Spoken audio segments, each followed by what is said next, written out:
ഈശോ മിശിഹായിക്ക് സ്തുതിയായിരിക്കട്ടെ. സഭാപ്രസംഗൻ്റെ പുസ്തകം 1 മുതൽ 6 വരെയുള്ള അധ്യായങ്ങളാണ് നമുക്ക് പഠിക്കാനുള്ളത്.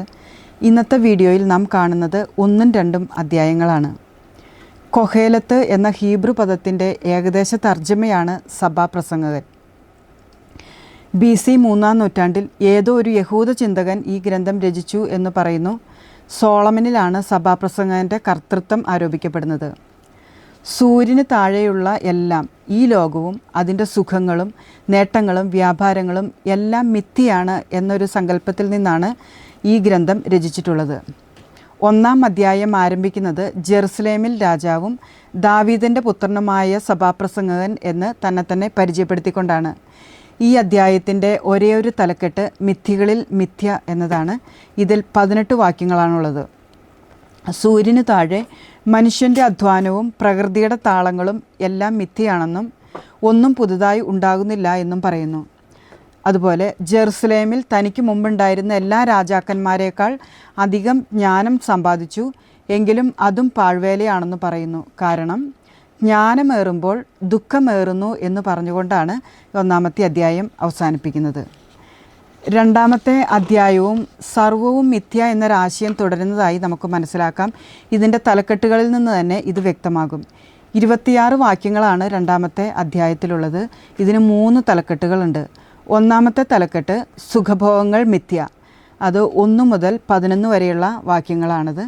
2-ാമത്തെ തലക്കെട്ട് ജ്ഞാനവും ഭോഷത്വവും മിഥ്യ, അത് 12 മുതൽ 17 വരെയുള്ള വാക്യങ്ങൾ. 3-ാമത്തെ തലക്കെട്ട് അധ്വാനം വ്യർത്ഥം, 18 മുതൽ 26 വരെയുള്ള വാക്യങ്ങൾ.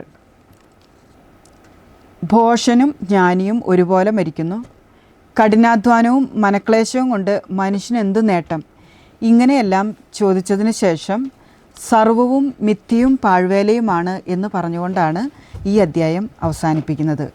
ഇനി ഈ 2 അധ്യായങ്ങളിലെയും ചോദ്യങ്ങളിലേക്ക് നമുക്ക് കടക്കാം. 1-ാമത്തെ അധ്യായത്തിലെ ചോദ്യങ്ങൾ: 1. സഭാപ്രസംഗകനെ ആരുടെ പുത്രനായിട്ടാണ് 1-ാം അധ്യായത്തിൽ വിശേഷിപ്പിക്കുന്നത്? ഉത്തരം ദാവീദിൻ്റെ. 2-ാമത്തെ ചോദ്യം: സഭാപ്രസംഗകൻ 1:2 ആവർത്തിക്കുന്ന പദം ഏത്? ഉത്തരം മിഥ്യ. 3-ാം ചോദ്യം: സൂര്യൻ താഴെ മനുഷ്യന് ഡാഷ് കൊണ്ട് എന്തു ഫലം? ഉത്തരം അധ്വാനം. 4-ാമത്തെ ചോദ്യം: എന്നേക്കും നിലനിൽക്കുന്നത് എന്ത്? ഉത്തരം ഭൂമി. 5-ാമത്തെ ചോദ്യം: വരുന്നു പോകുന്നു എന്ന് പറയുന്നത് എന്തിനെക്കുറിച്ചാണ്? ഉത്തരം തലമുറകൾ. 6-ാമത്തെ ചോദ്യം: ഉദിച്ചിടത്ത് തന്നെ വേഗം തിരിച്ചെത്തുന്നത് ആര്? ഉത്തരം സൂര്യൻ. 7-ാമത്തെ ചോദ്യം: തെക്കോട്ടും വടക്കോട്ടും വീശുന്ന കാറ്റ് എന്തു ചെയ്തുകൊണ്ടേയിരിക്കുന്നു? ഉത്തരം ചുറ്റിക്കറങ്ങിക്കൊണ്ടേയിരിക്കുന്നു. 8-ാമത്തെ ചോദ്യം: സകലവും മനുഷ്യന് എന്താണ്? ഉത്തരം ക്ലേശഭൂയിഷ്ടം.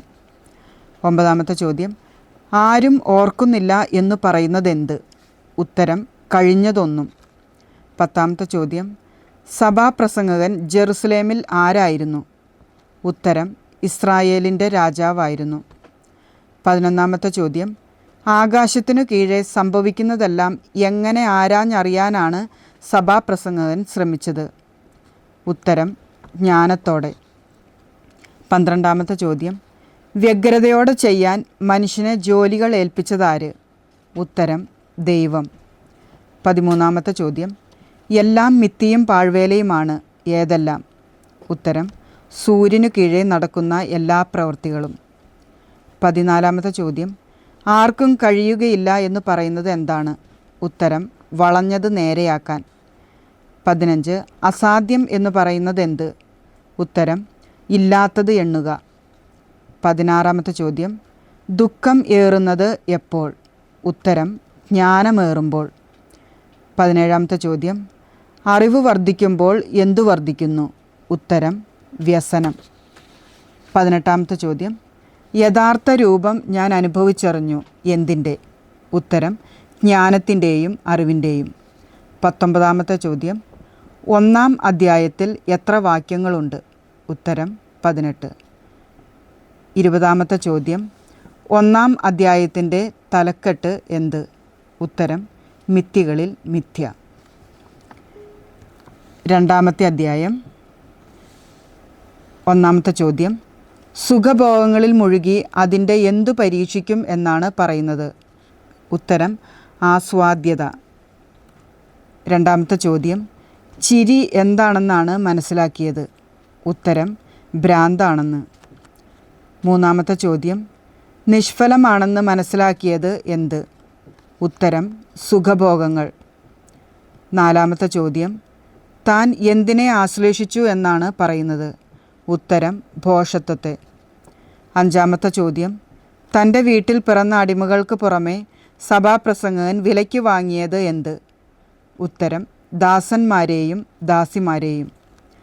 ആറാമത്തെ ചോദ്യം, ജെറുസലേമിലെ എൻ്റെ മുൻഗാമികൾക്ക് ഉണ്ടായിരുന്നതിനേക്കാൾ അധികം എനിക്കുണ്ടായിരുന്നു. എന്ത്? ഉത്തരം ആടുമാടുകൾ. ഏഴാമത്തെ ചോദ്യം, എനിക്ക് അനേകമുണ്ടായിരുന്നു.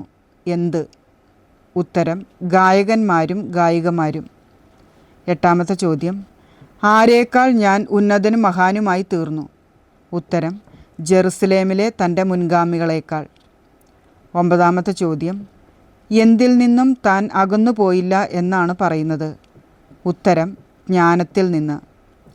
പത്താമത്തെ ചോദ്യം, എൻ്റെ ഹൃദയം സന്തോഷിച്ചു എന്ന് പറയുന്നത് എന്തിനാണ്? ഉത്തരം എൻ്റെ പ്രയത്നങ്ങളിൽ എല്ലാം. 11ാമത്തെ ചോദ്യം, 2:12 അനുസരിച്ച് വിവേചിച്ച് കാണാൻ തുടങ്ങിയതെന്ത്? ഉത്തരം ജ്ഞാനവും ഉന്മത്തതയും ഭോഷത്വവും. 12ാമത്തെ ചോദ്യം, പ്രകാശം അന്ധകാരത്തെ എന്ന പോലെ ഭോഷത്വത്തെ അതിശയിക്കുന്നതെന്ത്? ഉത്തരം ജ്ഞാനം. 13ാമത്തെ ചോദ്യം, ആർക്കാണ് കാണാൻ കണ്ണുള്ളത്? ഉത്തരം ജ്ഞാനിക്ക്. 14ാമത്തെ ചോദ്യം, ഇരുട്ടിൽ നടക്കുന്നത് ആര്? ഉത്തരം ഭോഷൻ. 15ാമത്തെ ചോദ്യം, ഭോഷനെ പോലെ തന്നെ ജ്ഞാനിക്കും ലഭിക്കുന്നതെന്ത്? ഉത്തരം ശാശ്വത സ്മരണ. 16ാമത്തെ ചോദ്യം, ഭോഷൻ്റെയും എൻ്റെയും ഗതി ഒന്നു തന്നെയെങ്കിൽ ഞാൻ എന്തിന് ഡാഷ് ആയിരിക്കണം? ഉത്തരം ജ്ഞാനി. 17ാമത്തെ ചോദ്യം, സൂര്യന് കീഴെ ചെയ്ത അധ്വാനങ്ങളെല്ലാം ആർക്ക് വിട്ടു പോകേണ്ടിയിരിക്കുന്നു? ഉത്തരം പിൻഗാമിക്ക്. 18ാമത്തെ ചോദ്യം, അവൻ ജ്ഞാനിയായിരിക്കുമോ ഭോഷനായിരിക്കുമോ എന്ന് ആർക്കറിയാം എന്ന് പറയുന്നത് ആരെപ്പറ്റി? ഉത്തരം പിൻഗാമിയെ പറ്റി. 19ാമത്തെ ചോദ്യം, ഞാൻ മനസ്സുകെട്ട് പിന്മാറി എന്ന് പറയുന്നത് എന്തിൽ നിന്ന്? ഉത്തരം സൂര്യനു കീഴെയുള്ള എല്ലാ പ്രയത്നങ്ങളിൽ നിന്ന്. 20ാമത്തെ ചോദ്യം, അവൻ്റെ ദിനങ്ങളെല്ലാം വേദന നിറഞ്ഞതാണ്, അധ്വാനമാകട്ടെ ഡാഷ്. ഉത്തരം ദുഃഖസങ്കലവും. 21ാമത്തെ ചോദ്യം, തന്നെ പ്രസാദിപ്പിക്കുന്നവന് ദൈവം പ്രദാനം ചെയ്യുന്നതെന്ത്? ഉത്തരം ജ്ഞാനവും അറിവും ആനന്ദവും. 22ാമത്തെ ചോദ്യം, ദൈവത്തെ പ്രസാദിപ്പിക്കാൻ വേണ്ടി ധനം ശേഖരിച്ചു കൂട്ടാനുള്ള ജോലി മാത്രം കൊടുക്കുന്നതാർക്ക്? ഉത്തരം പാപിക്ക്. 23ാമത്തെ ചോദ്യം, 2ാം അധ്യായത്തിൽ എത്ര വാക്യങ്ങളുണ്ട്? ഉത്തരം 26.